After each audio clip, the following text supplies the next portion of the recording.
Bonjour à tous, petite vidéo pour vous faire un point lecture spécial graphique, comme vous avez pu l'entendre, tout a failli tomber. Il y a pas mal de séries terminées, oui, quand cette fin d'année j'arrive à terminer des séries. Et une qui commençait, deux commencer, voilà. Alors on va commencer par justement celle que je viens de commencer. Ranma 1,5 aux éditions Glénat, La source maléfique de Rumiko Takahashi. On me l'a donné, donc là je prends pas de risque. J'ai vu le nombre de tomes qu'il y a, j'ai dit à mon avis je n'achèterai pas la suite. Parce que c'est... Je crois qu'il y a plus de 30 tomes passés, moi j'ai les 11 premiers. Je les lirai parce que ça reste fun. L'histoire en fait c'est une famille en fait, il y a 3 filles. Et sur les 3 filles, l'une des 3 filles devrait épouser Ranma justement. Et qui est le fils d'un ami du père. Et le truc, c'est que ce fils en question a un petit problème, puisqu'il est victime d'une malédiction suite à un cours d'arts martiaux en Chine. Selon la température de l'eau, il est en homme ou il est en femme. Grosso modo, c'est ça. Et il va devoir rester avec l'une des filles en question, dont j'ai oublié le prénom. Et elle a un foutu caractère, elle est très douée en arts martiaux, et du coup les deux vont forcément avoir des conversations très drôles. Ça donne des situations hyper cocasses et c'est fun, en fait on s'amuse bien, et ça donne aussi de très bonnes réflexions quand même malgré tout. Akane, voilà. Akane. Et en fait sous cet air très drôle, très fun, il y a quand même quelque chose d'intéressant. Maintenant, c'est des mangas à l'ancienne, donc forcément, il y a des trucs un peu clichés. Et je suis très étonnée, ça je m'y attendais pas, c'est qu'au niveau des dessins, n'hésite pas enfin, le ou la dessinatrice n'hésite pas à dessiner les personnages entièrement nus, je vous le dis tout de suite. Sans vulgarité aucune, il n'y a pas de vulgarité, c'est ça que j'aime bien. Après, comme je vous l'ai dit, c'est des graphismes à l'ancienne. Voilà. Ça a ce côté nostalgique en fait. C'est pas mal, mais je vais pas non plus être à courir après. Ensuite, Ivre du Japon de JP Nishi aux éditions Kana. J'en ai commencé une autre de ce monsieur qui s'appelle À nos amours. J'ai jamais acheté la suite, je ne sais même pas pourquoi. Alors je pense qu'en fait les différents livres de ce monsieur vont être un peu redondants, je pense, sincèrement. Alors ici c'est intéressant parce qu'en fait il s'est intéressé à sa femme en se demandant qu'est-ce qui a poussé sa femme à se retrouver à travailler au Japon et ce qui a mené à leur rencontre. Et on voit que c'est deux personnes tellement différentes que ça paraît improbable qu'ils se soient rencontrés. Et j'adore le côté où il exagère certains traits de caractère de sa femme et des siens aussi. Et j'ai vu une photo du dessinateur et je me dis mais comment il se met pas en valeur du tout en fait lui, et je trouve ça dommage parce que c'est le plutôt bel homme, faut pas se le cacher, alors que quand on voit comment il est dessiné dans le manga là, je suis très étonnée. Alors je crois qu'ils vivent encore au Japon. Voilà comment lui s'est dessiné, je suis très étonnée. C'était chouette, c'était une façon d'apprendre un peu la différence culturelle aussi entre France et Japon. Parce qu'elle est en France et elle part au Japon juste comme ça à la base. Et c'est comme ça qui va se transformer sur le long terme. Karen, sa femme. Justement, c'est intéressant aussi de voir quand ils reviennent en France pour les vacances ou quoi, comment ça se passe pour les enfants. Parce que oui, il y a des enfants aussi qui sont partagés entre les deux cultures. Et on sent qu'ils veulent pas... ils veulent laisser le choix aux enfants aussi. Ça, c'est hyper intéressant. Et ouais, c'est un chouette manga. Ça reste très chouette, très intéressant pour ceux qui veulent découvrir un peu le Japon d'une façon différente. Parce qu'on a vraiment l'aspect culturel, comment ça se passe quand on débarque au Japon et qu'on ne connaît pas le Japon. Parce qu'elle l'a fait à une époque où le Japon n'était pas du tout une destination auquel les gens pensaient en fait. Tout le monde pensait aux États-Unis. D'ailleurs, quand elle dit je voudrais voyager, mais où, je sais pas, tout le monde lui dit bah aux États-Unis. Bah non, ça m'intéresse pas les États-Unis. Puis elle dit tiens, le Japon. C'est le pur hasard en fait, et je trouve ça chouette. Ça fait plaisir de voir des gens comme ça en fait. Ensuite, on va passer à la revanche des bibliothécaires de Tom Gold aux éditions 2024. Et en fait, j'ai appris que c'était un tome, enfin un tome, qu'il y en a eu d'autres avant ce tome-là, si je peux dire, mais on peut les lire indépendamment. La preuve, c'est que ça m'a pas du tout perturbée. Et en fait, j'ai rigolé parce que les amoureux des livres, sincèrement, que vous soyez auteur, lecteur, éditeur, libraire, correcteur, traducteur, ou que sais-je, vous aimerez tous, franchement. Et même ceux qui sont pas forcément lecteurs ou qui connaissent quelqu'un comme moi, par exemple, ça va vous faire rigoler. Moi, j'ai montré un peu le livre à des proches et il y a des pages où ils ont dit ça me rappelle quelqu'un. Franchement, c'est fun, c'est vraiment pour l'éclate. J'adore cette page-là avec des changements dans les titres de livres cultes. Il y a tellement de choses. Moi, j'ai rigolé à des moments. D'habitude, je mets des post-it quand j'adore une page, mais là, j'aurais mis quasiment à chaque page, donc ça sert à rien. Je suis sûre que j'ai pas retrouvé la page à laquelle je pense. Je suis sûre de ça. Oui, j'adore les discussions des livres aussi.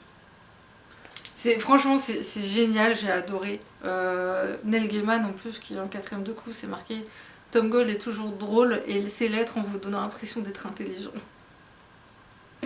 Ah mon dieu, quel bonheur.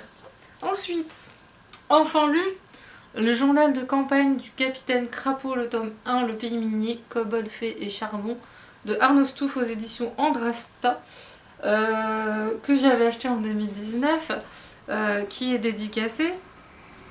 Ouais, ça va être chaud de nous montrer la dédicace parce que YouTube, quoi. Et ce livre est juste, mais regardez-moi le travail éditorial. Je précise parce qu'on m'a posé la question, je l'ai présenté à un club de lecture, et on m'a demandé si c'est la même personne qui a fait les textes et les dessins. Oui, je confirme. L'histoire, en fait, c'est un militaire, enfin un garçon, quand il est petit, il voit une créature dans le grenier. Mais bon, soit il est petit, c'est... voilà. Plus tard, il est militaire, et quand il revient d'une mission, il voit il voit une créature, donc un kobold, et il va aller le voir, et en fait, il va se renseigner, il va poser des questions sur les créatures féeriques, l'imaginaire, et c'est comme ça qu'il a mené sa petite enquête, et ce livre, c'est un peu ça l'idée. C'est de savoir qui sont les kobolds, en quoi ils consistent, est-ce qu'il y a différents types de kobolds, ce qui est le cas. Après on passe aux fées et puis aux marchands de loques. J'ai adoré les marchands de loques. Même les kobolds, hein, je les ai beaucoup aimés. Les fées, c'est incroyable. Il y a une créativité, une inventivité assez dingue parce qu'ils revisitent ces créatures de l'imaginaire qu'on connaît tous. Et petite précision, ça, Framery, à mon avis, l'auteur vit là-bas pour faire des cartes aussi détaillées. C'est là où il y a le salon où je l'ai rencontré en fait. Et j'ai beaucoup aimé parce que il y a des pages que je peux pas vous montrer. Hein. Sincèrement, je vais pas pouvoir vous les montrer du tout. Et on sent que l'auteur est lui-même militaire par rapport à certains passages sur comment il fait pour se cacher et observer les faits, surtout les faits, pour les faits en tout cas. Franchement, c'est vraiment le pur plaisir de lecture. Ça m'a donné le sourire, ça m'a fait du bien. Je savais pas ce que je voulais lire à ce moment-là, et en fait, c'était ça. Franchement, je vous recommande si vous aimez les beaux livres en plus. Ensuite, Chisakobe 2 à 4, parce que j'avais déjà lu le 1, de Minetaro Mochizuki, et ça tombe bien parce que il va y avoir le salon de la BD à Angoulême où il a reçu un prix. Je ne sais pas si vous vous souvenez, alors j'ai plus le résumé là tout de suite, mais grosso modo dans ce manga c'est un monsieur qui va retourner dans sa ville natale pour reprendre l'affaire familiale de menuiserie, enfin de bâtiment en tout cas, sauf qu'elle a brûlé et du coup il faut tout reconstruire. Il va retrouver cette jeune fille avec qui il était à l'école, et elle va emménager chez lui et ils vont s'occuper d'enfants un peu égarés en même temps. Et c'est toute l'histoire de cette série, comment gérer quelque chose quand on est quelqu'un plutôt de solitaire qui a vécu seul pendant longtemps et qui doit reprendre l'emprise familiale alors que personne n'y croit. En plus accompagné d'une jeune fille qui n'a pas du tout confiance en elle, qui a un caractère un peu particulier, qui est jeune encore. Et c'est tellement doux, et ça passe tellement de messages en même temps, enfin... Je sais absolument pas comment parler, parce que franchement, ça se lit, c'est tout. On est à fond dedans. Moi j'ai lu le tome 2 en disant je vais lire le tome 2, je m'arrête là, et j'ai lu tout ce qui reste. Voilà, c'est vous dire comme on est à fond dedans. Les dessins sont très beaux, très justes. Il n'y a pas besoin d'en faire plus. Je vais éviter de vous montrer le tome 4. Les dessins à eux seuls parlent en fait. Ils parlent tout seuls. C'est pour ça qu'il n'y a pas trop de texte. Mais je trouve que ça suffit amplement. Et ce que j'aime bien, c'est qu'au niveau graphisme, justement, il y ait autant de visages différents. Parce que dans le manga, généralement, il y a un type de visage et ça s'arrête là. Là, il y a plusieurs visages différents. Vous voyez un peu tout, en fait. Et ça fait plaisir aussi. Voilà, aux éditions Le Lézard Noir, j'ai oublié de le dire. Ensuite, La légende du changelin de Pierre Dubois et Xavier Fourquemin. Et alors, le style de Xavier Fourquemin, maintenant, je le reconnais entre 1000. Je le dis tout de suite. Voilà. Parce que l'autre fois, chez ma libraire, je voyais en fait justement ce style de dessin. Et j'ai dit, bah, il y a une suite sur le coup, ça m'est venu tout de suite. Et ben non, il n'y a pas de suite. J'aurais peut-être pas dû montrer la couverture du tome 2. C'est pas grave de montrer ça. Alors, ici, on suit un couple qui a un enfant. Et en fait, comme c'est la maman en fait doit sacrifier son enfant. Et en échange, elle reçoit un changelin. Qui a du coup, visuellement, c'est un enfant. Et on va suivre dans chaque tome différentes étapes de ce changelin. Et comment il va retrouver... il va découvrir qui il est réellement. Voilà, on va dire ça comme ça, j'ai évité de trop spoiler. Ce que j'ai aimé dans cette série... Déjà, alors moi, le style, j'avais un peu de mal au début, mais on s'y fait très vite parce que ça va très bien avec l'histoire. Pierre Dubois. Et Pierre Dubois, je vous en reparlerai très vite. Et ici en fait le changelin est très lié aux différents éléments, que ce soit l'eau, la terre, le feu et l'air. Et c'est justement dans chaque tome il va explorer un peu ces différents éléments, les comprendre pour mieux s'en servir à bon escient. Et il n'y a pas que ça. J'ai été très étonnée de voir une référence à Jack l'Éventreur dedans. Puisque à un moment donné il y a comme une enquête, je sais plus c'est quel tome, mais grosso modo on se retrouve avec quelque chose dans l'esprit de Jack l'Éventreur, mais très détourné, et ça faisait longtemps que j'avais pas lu quelque chose qui détourne ce mythe là de manière aussi bien faite. Parce que Jack l'Éventreur détourné, ça arrive très fréquemment dans le steampunk, et ça commençait à me saouler un peu parce que ça me manquait un peu de créativité, et là si, franchement c'est très créatif, j'ai adoré. Je sais pas trop quoi dire non plus dessus, parce que franchement c'est... Il utilise des créatures d'imaginaire à bon escient, vraiment avec justesse. Le personnage principal est adorable. On le suit et en même temps on sait pas où on va, on est comme lui en fait. On sait pas où on va, on sait pas pourquoi il rencontre tel personnage, pourquoi ce personnage va l'aider. On va découvrir ça un peu plus tard évidemment. Et c'est tellement beau, ça passe un message aussi de écologique je trouve, dans le fait de respecter la nature. Parce que c'est un peu l'esprit du changelin aussi, et on vous explique à la fin tout, et je trouvais que c'était une bonne conclusion. J'aurais peut-être apprécié une fin un peu plus encore, mais en même temps je me dis non, parce que c'est dans l'esprit de la BD, il n'y a pas trop de violence, et même si elle est là, elle n'est pas montrée, elle est juste sous-jacente, elle est suggérée, voilà, suggérée, c'est plutôt ça le mot. Voilà, bref, une agréable surprise, et je peux vous assurer que Pierre Dubois, vous en entendrez encore parler. J'ai plusieurs livres de lui à lire, et il y en a un qui est en attente de se faire dédicacer, puisque j'ai pas pu aller le voir. Enfin bref, c'est pas grave. Et enfin, cette série, L'Enfant et le Maudit de Nagabé. J'ai lu toute la série en 3 jours qui me restait, hein, parce que bah, c'est tout ce qui me restait de toute façon. Je suis très surprise par cette série de manga qui est juste mais tellement belle. J'étais tellement dedans, je ne pouvais plus m'arrêter en fait.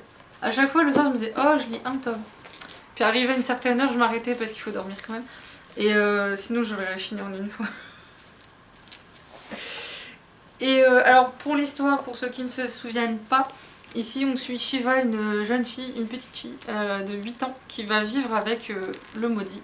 dans un endroit où en fait les humains ne vont pas normalement parce qu'il n'y a que des maudits et que c'est contagieux. Sauf que Shiva, elle, a cette particularité de ne pas être contagieuse. Enfin, de ne pas être maudite justement alors qu'elle est en contact tout le temps avec lui. Il faut surtout pas qu'il y ait de contact physique entre eux. Et est-ce que je m'attendais à ça? Non, pas du tout. Honnêtement, les 2 premiers tomes que j'avais lus, c'était mignon, c'était...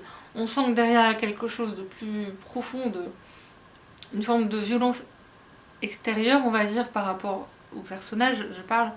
Parce que eux ils sont dans l'extérieur et il y a le pays de l'intérieur. Dans l'intérieur c'est que des humains et dans l'extérieur que les maudits. Et en fait au fur et à mesure des tomes on apprend des choses. On a le point de vue du pays de l'intérieur, comment ils perçoivent les maudits, et on a le point de vue du maudit en question, professeur, qui est appelé professeur. On apprend beaucoup de choses sur ce personnage. Au fur et à mesure on découvre toujours de plus en plus de choses, on se demande où ça va s'arrêter. Et concernant Shiva, je ne l'ai absolument pas vu venir. J'étais effarée, estomaquée. Et je me suis dit, je le relirai parce que je pense que c'est le genre de manga qu'on peut relire et redécouvrir encore, avoir une autre perception des choses. Et il y a un aspect, religieux, est-ce que je peux dire religieux? Oui, plus ou moins, il y a une histoire de prophétie dedans. Et quand j'ai vu ça, j'ai fait ah bah oui, mais oui. Selon les uns et les autres, on va pas percevoir de la même façon. Bref, j'en dis pas trop, sinon je vais vous spoiler, mais une agréable surprise. Et puis les dessins, les graphismes de cette série, ils sont juste mais incroyables. Des tout petites choses. Alors je vais pas vous montrer le tome 11 parce que si je vous montre, c'est que des pages spoilantes. Mais vous voyez, c'est tout mignon. Shiva, elle toute seule, elle vous tire l'histoire en fait. Tellement elle est mignonne. Rien qu'en regardant là comme ça, je me dis oh, mais j'ai vraiment rien vu venir en fait. Mais vraiment rien du tout. Zéro pointé. C'est trop mignon. C'est mignon et en même temps ça... C'est touchant parce que le professeur lui-même, on découvre qu'il est... Alors le professeur, autant je me suis un petit peu doutée parce qu'on a des indices un peu gros entre guillemets. Mais les restes, zéro pointé. Shiva, j'ai rien vu venir. Moi je pensais à toute autre chose et c'est pas étonnant, c'est très très bien fait. Je sais qu'il y a un dernier tome, entre guillemets, un sort de spin-off autour de Shiva, le journal de Shiva. Et je pense que je l'achèterai parce que on a envie de rester dans l'univers, on n'a pas envie de le quitter. Je vous jure que c'est vrai.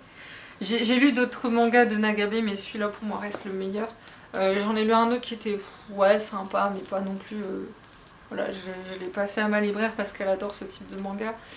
Je sais pas ce qu'elle en a pensé. Il en a fait un autre, mais j'ai même pas regardé, il faut que je me renseigne. Mais du coup, j'ai envie quand même de suivre ce mangaka parce qu'il y a quelque chose. Il y a une poésie, il y a ce côté conte, fable un petit peu, mais très mature en même temps. J'espère que je me fais comprendre. Mais grosso modo... Si je m'étais attendue à ça. Merci Komiku pour cette belle série et j'espère que vous en publierez d'autres des comme ça parce que moi j'en veux encore. Voilà, sur ce, je vous souhaite une bonne journée, je vous dis à très bientôt. Salut!